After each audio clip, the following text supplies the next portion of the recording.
Welcome to On-Demand HR's Roundup for June 2022, where we go through some of the major HR and workplace relations challenges facing businesses. Of course, if you'd like to go into a little bit more depth on each of these topics we're going to cover today, we've discussed them each individually on our website at www.ondemandhr.com.au. Recruitment continues to be a challenge in June for businesses, and it's likely to continue for the foreseeable future. Our monthly recruitment market update showed all indicators pointing towards the candidates market continuing. This was headlined on the supply side by record low sub 4% unemployment continuing, record high number of people employed, record number of hours worked, record low underemployment, and continued low international migration. So in summary, extremely short supply in the labour market.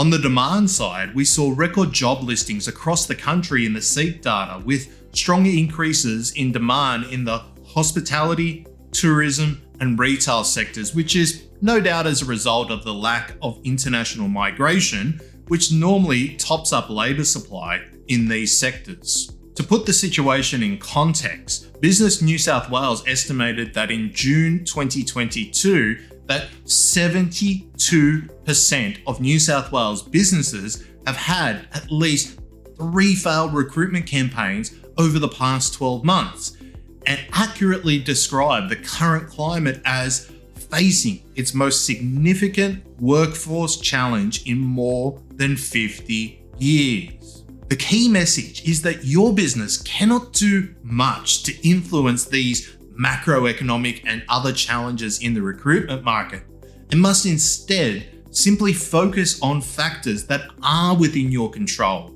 such as changing and adapting your recruitment process to suit the current market. Doing things the way you've always done them in terms of recruitment is a surefire recipe for disaster. Many of us may have heard of the Great Resignation predicted to occur in late 2021 and early 2022. In our view, 2022 may better become known as the Great Retention. We encourage you to take a look at a video of that title on our website as we cover this in detail. In this video, we unpacked some of the strategies that we're recommending to our clients who understand that retaining their key staff is just as, if not more important, as attracting new talent to their business. They understand that it's far more expensive to recruit and train new staff, and that their competitors are sitting behind the scenes, eyeing off their top staff in order to be able to resolve their own recruitment challenges. The number one recommendation following the great work from home experiment that we now know as COVID-19 is workplace flexibility. Throughout our daily dealings with hundreds of clients across a wide cross-section of industries in our recruitment campaigning efforts for our clients, this is most certainly one of the most common questions that we receive. If this question is being asked by candidates and also being offered by your competitors, what makes you think that your key staff are going to hang around if they're being directed to come to the office 5 days per week? Alongside this market-led push towards workplace flexibility, we often have discussions around the requirement for line managers to develop and grow their skill sets in order to be able to effectively manage their teams in either a fully remote or a hybrid scenario.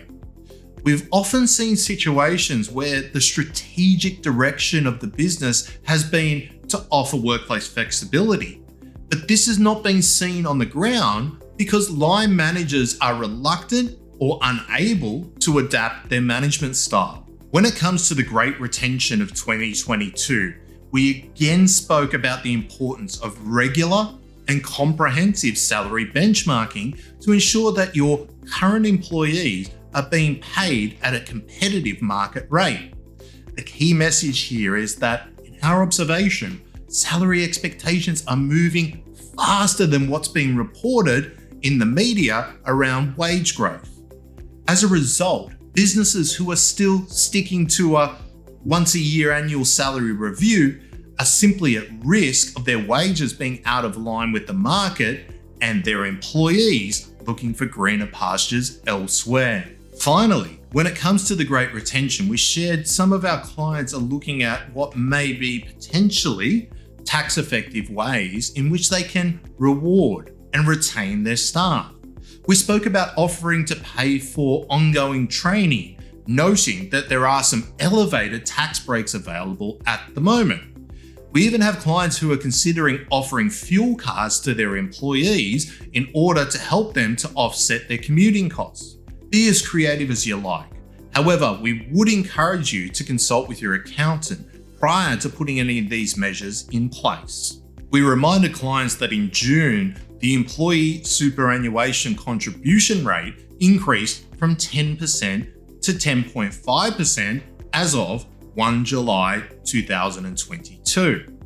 This has been part of the gradual increase towards a target rate of 12%, which is being legislated to come into effect from 1 July 2025. For reference, the gradual increase will see a 0.5% increase each financial year. The second change that's coming into effect is the removal of the $450 per month threshold for superannuation guarantee eligibility. This change effectively sees that all wages earned by all employees qualify for the superannuation guarantee. For businesses, this may pose an administrative burden for very short-term or sporadic employees, particularly with the choice that employees currently have regarding superannuation funds. Finally, for this HR Roundup, June 2022 saw the announcement of the national minimum wage increase. To summarise the decision, the national minimum wages have been increased by 5.2% to $21.38 per hour for full-time employees and $26.53 for casuals once the 25% casual loading is factored in. However, what has not been widely reported is that this headline increase of 5.2% does not apply to all award-covered employees, specifically those award-covered employees that earn more than $869.60 per week. For these employees, the decision awarded a lower increase of 4.6%. The award increases are also staged in their rollout, with some awards not having the increase applied until October 2022. Most notable of these awards include the hospitality, clubs, and restaurant industries, which have been given a little bit longer to recover from COVID. In our more detailed video on this, we discuss some of the action items that businesses should undertake in response to the national minimum wage decision. And you can find this on our website at www.ondemandhr.com.au and searching for minimum wage increases 2022. To summarise, outside of ensuring that any award-paid employees were passed on the relevant increases, there were a couple of other areas where we received some very challenging questions from our clients. And these included clients that were subject to an enterprise bargaining agreement, where the national minimum wage increase brought their EBA below the modern award for some classifications. The other area where there was a little bit of confusion was with regards to annualized wage or salary agreements. Essentially, it's a requirement under many widely used awards for employers to specify the maximum amount of additional hours that a salaried employee can work before overtime is payable. And please keep in mind that this must be always subject to a better off overall test against the modern award. So in some cases, employers were required to reduce the maximum number of hours in order to remain compliant. So that's a wrap for our HR Roundup for June 2022. No doubt, there's a lot of changes that were both legislative based and market based that are going to pose some challenges for businesses throughout July and also the remainder of 2022. To assist with this and to stay true to our promise to deliver your business certainty, confidence, and clarity when it comes to your HR and workplace relations affairs, please let me introduce some of our team here at On Demand HR who will explain our free HR consultation and strategic action plan. Does your business currently have a HR or workplace relations issue? Are you unsure how to work through compliance issues but still achieve a good business outcome? Why not take advantage of On Demand HR's free 30-minute online consultation with an experienced HR consultant? At the end of the consultation, we also provide you with a strategic action plan to resolve your current issues. To see the types of matters we can help with and to schedule your consultation, please visit ondemandhr.com.au/advice. We look forward to delivering certainty, confidence, and clarity for your business in your HR and workplace relations affairs.